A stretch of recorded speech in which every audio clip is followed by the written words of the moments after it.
Assalamualaikum warahmatullahi wabarakatuh. Hai anak-anak ibu sekalian, apa kabar? Selamat datang di video pembelajaran ketujuh. Semoga anak-anak ibu sekalian tetap dalam keadaan sehat ya. Nah, di sini di video pembelajaran ke-6, kemarin kita telah mempelajari mengenai pengertian, tujuan, dan fungsi norma. Kalau di video pembelajaran ke-7, kita akan membahas mengenai macam-macam norma. Kira-kira apa-apa saja ya macam-macam norma tersebut? Nah, macam-macam norma terdiri dari satu, norma agama, kemudian yang kedua ada norma kesusilaan, kalau yang ketiga itu ada norma kesopanan, dan yang keempat ada norma hukum. Nah, di video kali ini kita itu hanya membahas mengenai norma agama dan norma kesusilaan saja. Untuk norma kesopanan dan norma hukum akan kita bahas pada video selanjutnya. Penjelasan satu, norma agama merupakan sekumpulan kaidah atau aturan hidup yang sumbernya dari wahyu Allah. Norma agama ialah peraturan hidup yang harus diterima manusia sebagai perintah, larangan, ajaran yang bersumber dari Tuhan yang Maha Esa. Jadi norma agama ini sumbernya berasal dari Allah Subhanahu wa taala. Kemudian, norma agama tercantum dalam kitab suci agama setiap agama yang ada di Indonesia. Di Indonesia ada 6 agama yang diakui. Yang pertama Islam, Kristen, Katolik, Buddha, Hindu, dan Konghucu. Kalau Islam, kitab sucinya itu adalah Al-Quran. Kalau Kristen itu adalah Alkitab.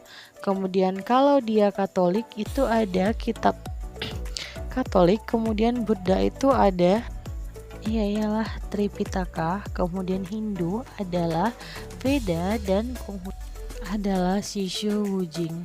Nah, jadi norma agama ini tercantum dalam kitab suci agama yang ada di Indonesia. Nah, di sini norma agama tidak memberikan sanksi yang tegas bagi para pelanggarannya. Namun, pelanggaran terhadap norma agama ini akan mendapatkan sanksi langsung dari Tuhan yang Maha Esa atau Allah Subhanahu wa taala berupa siksa kelak di akhirat. Sanksi norma agama pasti, tetapi tidak bersifat langsung karena baru akan diperoleh setelah meninggal dunia. Nah, jadi norma agama ini dia jelas pasti namun diterima nanti setelah manusia kembali ke hadapan Allah Subhanahu wa taala. Nah, kemudian contoh dari norma agama ini adalah, mari kita lihat.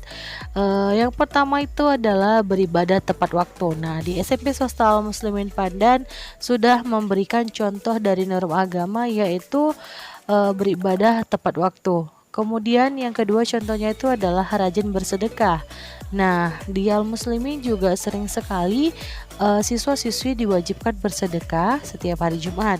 Kemudian yang ketiga itu adalah berbuat kebaikan. Nah, berbuat kebaikan ini merupakan salah satu contoh dari norma agama.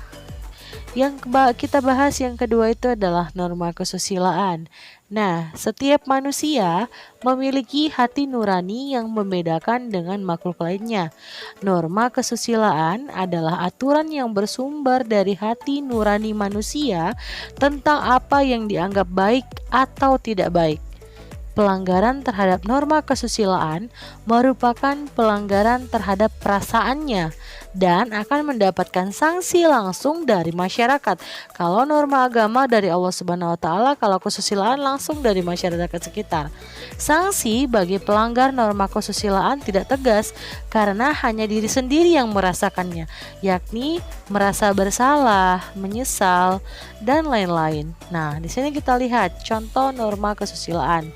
Yang pertama itu adalah berlaku adil. Nah, di sini ada contoh untuk berlaku adil. Nah, jadi berlaku adil ini merupakan salah satu contoh dari norma kesusilaan yang harus kita terapkan dalam kehidupan kita sehari-hari. Kita lihat lagi, contoh yang kedua itu adalah menghormati orang lain, menghormati orang tua terutama. Menghormati orang yang lebih tua, menghormati guru kita di sekolah merupakan contoh dari norma kesusilaan yang kita pelajari. Nah, di video kali ini yang kita bahas itu hanyalah mengenai norma agama dan norma kesusilaan. Nah, jadi di sini uji kompetensinya buat anak-anak ibu sekalian.